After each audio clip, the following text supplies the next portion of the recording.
right, we're going to go over the syllabus overview, and the syllabus overview. The syllabus for the class tells you what the class is going to be about, what the policies are like, and every teacher has a different way of doing things, and I am pretty particular in the way that I like things done.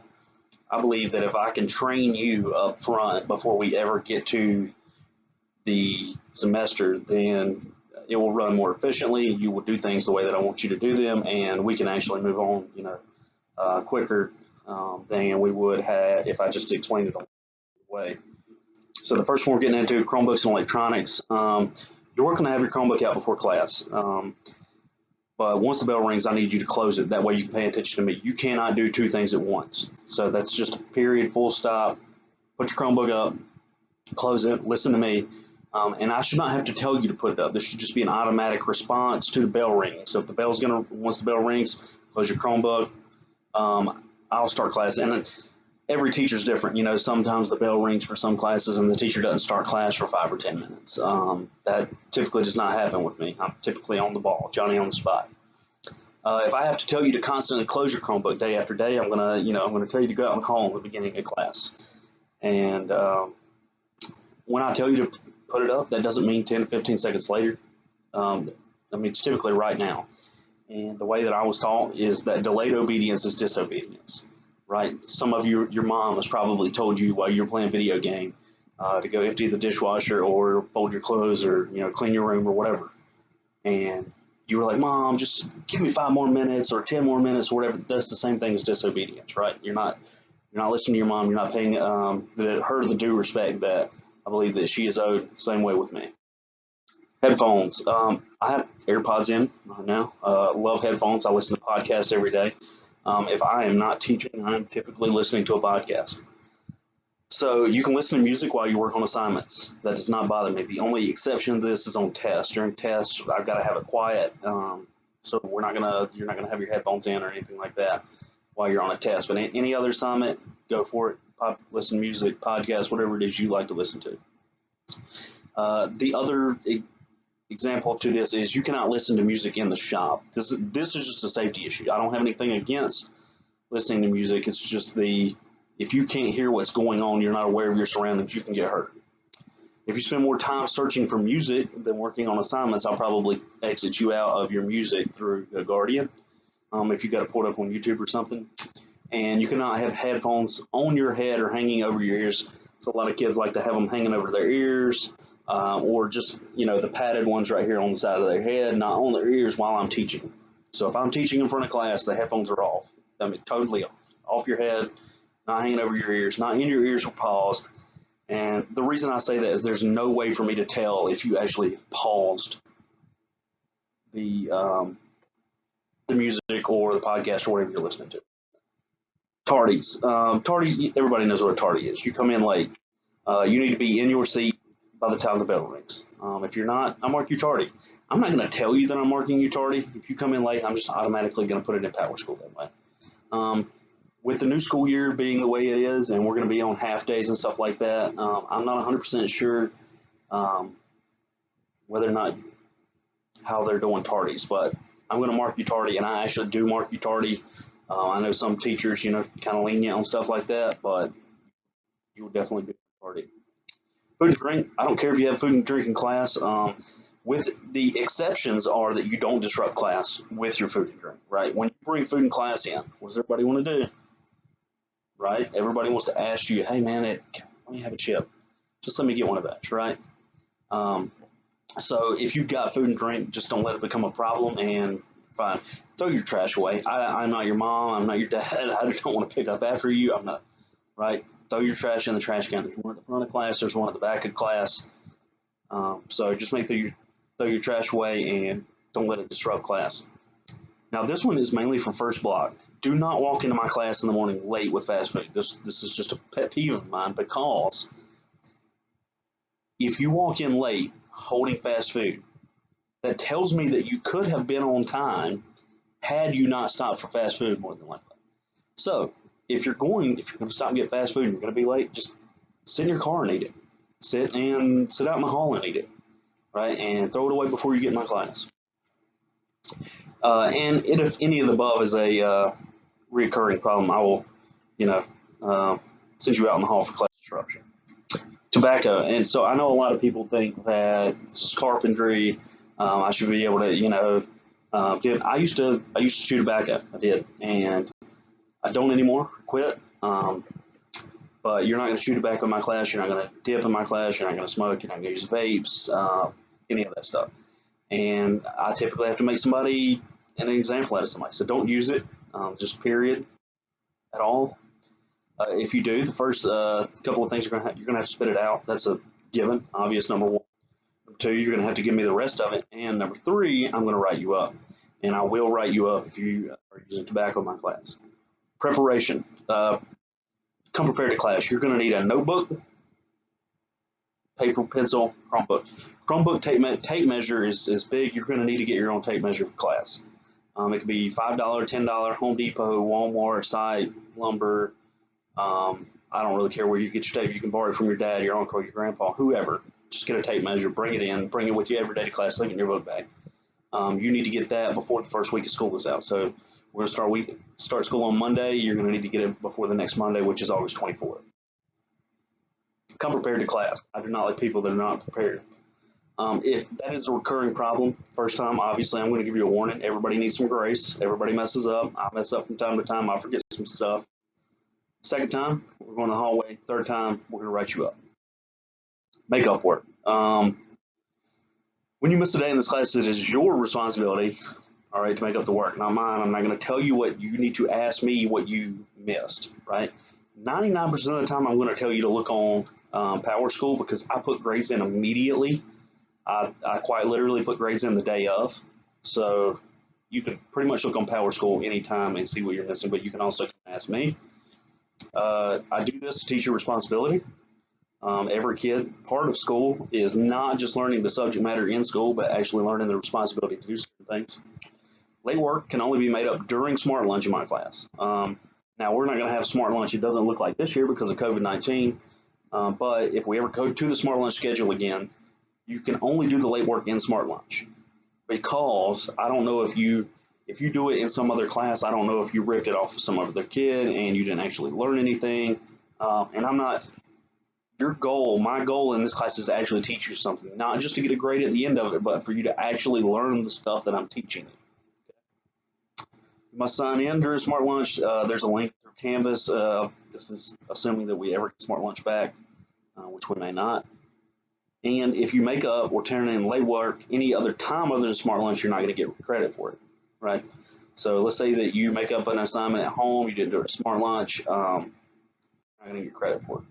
Make up work again. You can only make up work for being absent a day, not because you chose not to do it. Every day that you turn it in late, there's going to be a deduction of 5 points. So let's say I signed it on Monday, you missed it. You chose to turn it in on Friday. That's actually 3 days. It sounds like 4, but you didn't know that you had to do it until Tuesday. So Wednesday, Thursday, Friday, that's going to be minus 15. You're responsible for asking me what you missed. Be persistent. Persistent means keep asking me till you get an answer. All right, now this one is a biggie to me. I need you to pay attention if you hadn't yet. Okay. If you make up an assignment, you're responsible for taking a screenshot of the assignment and emailing me the screenshot. That way it's proof of the grade, it's proof that you did it, and I've got a record of it, a written record of it. Do not verbally tell me, hey, Mr. Balls, I made up that assignment. Number one, that assignment doesn't tell me anything. I don't know what that assignment is. Number two, even if you know the name of the assignment, I'm probably going to forget it because I don't have my gradebook pulled up. And I don't want you to bring the computer to me and say, hey, can you put this grade in? Because I more than likely don't have my gradebook pulled up at that exact moment.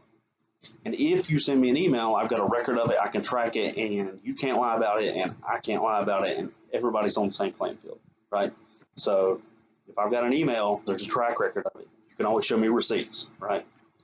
To take a screenshot on your Chromebook, we're going to show you this in class, but it is the control button, and there is a button above 6 that looks like kind of like a little window screen. Kahoots, you're going to use your real name in Kahoot. I want to know who's taking the Kahoot and what kind of participation you've got.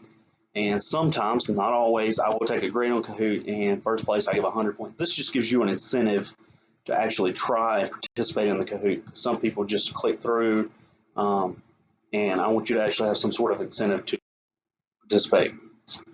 Grading percentages, projects, these are things in the shop, Adirondack chairs, birdhouses, anything like that. Anything that you build that's individually yours or group, it's 25% of your grade. Classwork, this is everyday classwork, assignments, quizzes, is going to be 20% of your grade.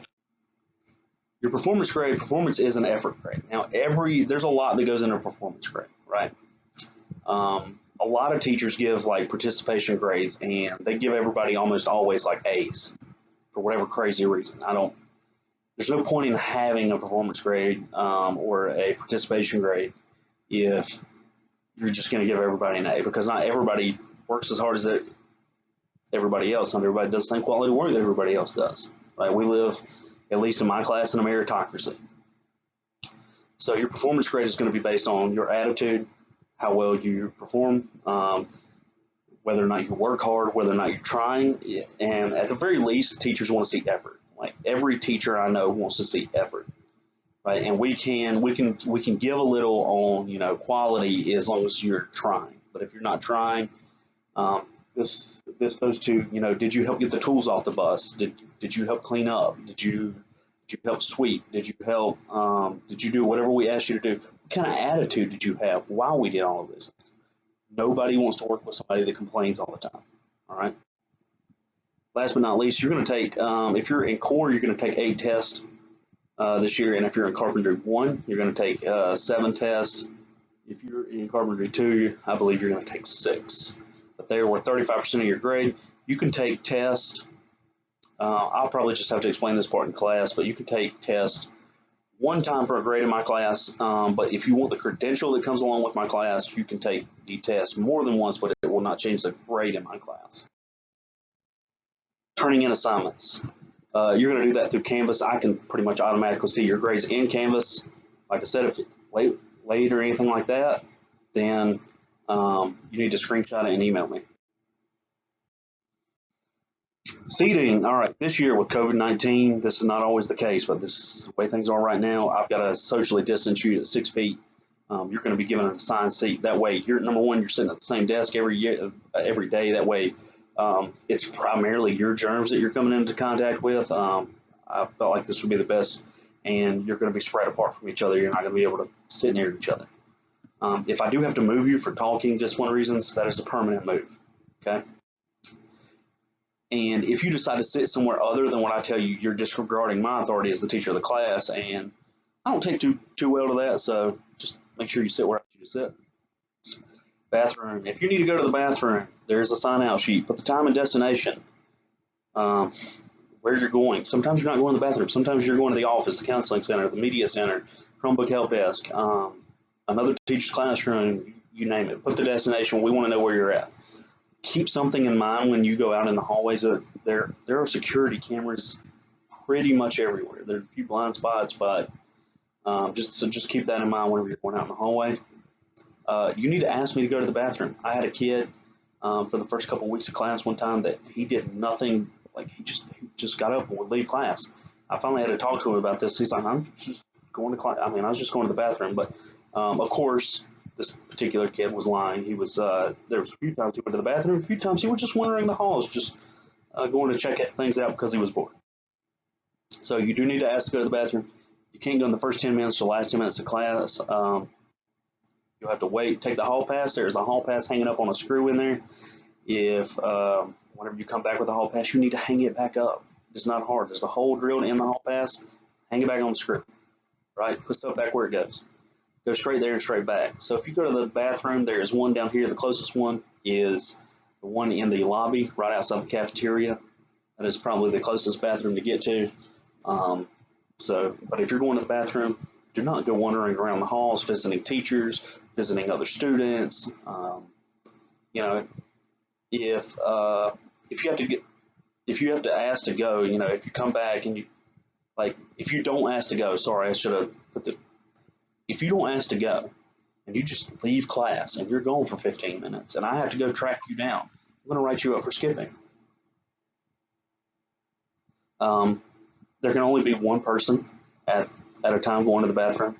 The reason that I do this is um, you're more likely to get in trouble if your friends are alone, right?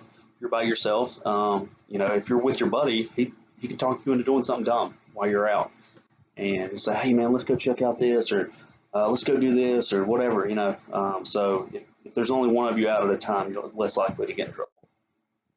And hang the pass back up whenever this just makes sense, right? Hang it back on the screen. Already said that, I believe. So I'm going to stop right here. This is going to be part one, syllabus overview, part one. And then the next couple of slides, I'm going to start back with the next slide on the next video, and that's going to be part two.